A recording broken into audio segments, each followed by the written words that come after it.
Sarah Willson on 18 News, your local news leader. If you haven't had the chance to come out and vote yet, there is still time. Polls are open until 8 o'clock tonight. Good afternoon, Jackie. It's been pretty quiet here at GTP since I got here around 11 o'clock this morning, but officials say that was not the case as of around 9. New York State is slated to have 2 separate primaries. That's relatively unusual. Even though inflation is at a 40-year high, Americans are still spending, going out to eat, still fueling up to go places, and still traveling. The roads right now a little bit better than they were this morning. They are starting to get a little messy again with that snow coming down. There are some slick spots. The Senate vote comes on the heels of that leaked Supreme Court draft opinion that suggests the High Court is poised to overturn Roe v. Wade. It's not just the price of food that's rising. Takeout containers like this one are also increasing in cost. A lot of families say they won't be taking to the skies this summer, but they do plan on hitting the road despite those high gas prices. Up over 13% in just the past 7 days alone. But why are we the ones seeing the increase? Under the special master's map, our district, the 23rd, looks different. Good evening, Rhea. It has been a busy week at Canisteo Greenwood Middle School as both staff and volunteers gear up to welcome new students to their temporary home.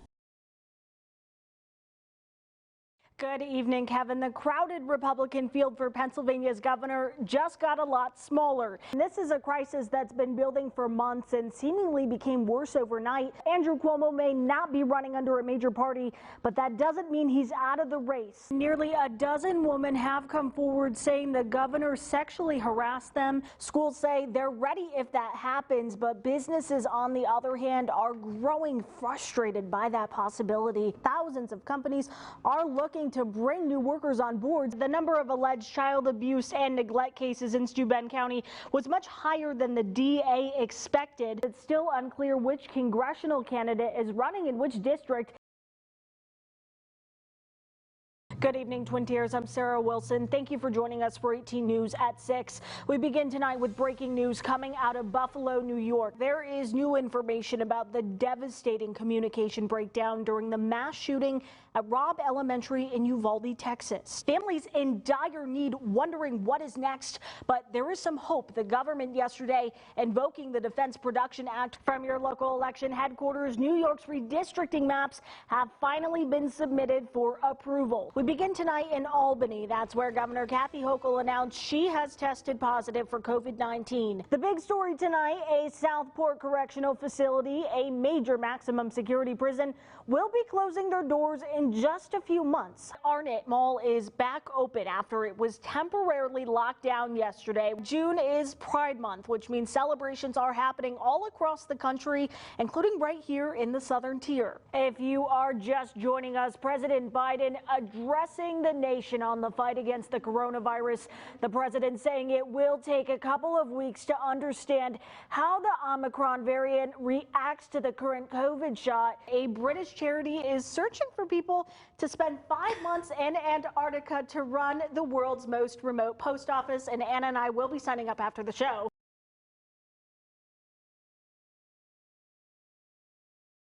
Tioga County, Pennsylvania turned upside down after Tuesday's swearing in of Timothy Lohman, the former Cleveland officer who shot and killed a 12-year-old boy in 2014. Now he has withdrawn his application to join the police force, according to the Borough Council President Steve Hazlitt. Hazlitt says Lohman never started working as an officer in Tioga County, but he can't say if he will in the future because that decision is left up to the council. Now, a war of words between Hazlitt and Mayor David Wilcox. I want to personally assure everyone that I had zero knowledge of the candidate that we just hired for our police department. The mayor had all access to this information since day one, and he basically refused to look at any of it until the day of the interview. And we had his application and his whole packet right there to be looked at, and the mayor never opened any of it up. Hazlitt told us he notified Wilcox about Lohman's history. I told him that there's information in there, you should really look at this. And when we were done with the interview, the mayor's statement to me was, well, that man is awesome. We placed multiple phone calls to Mayor Wilcox asking about Lohman's hiring. He has not responded, but a late-day Facebook post still doesn't answer the question being asked by so many. How and why was Lohman hired? I can't really get into that, make a statement on that right now. And amid the outrage from Tioga County, there's also confusion concerning the spelling of Lohman's last name. A council meeting recording an earlier newspaper report showed Lohman's name spelled differently. Lochmann. Hazlitt later posting this photo with Lohman's correct spelling. Now, in regards to Lohman's hiring, Mayor Wilcox says there will be a special meeting about it Tuesday night. He is encouraging all residents in Tioga County to come out and voice their concerns. For now, live in Tioga, Sarah Willson, 18 News. Kevin, back to you.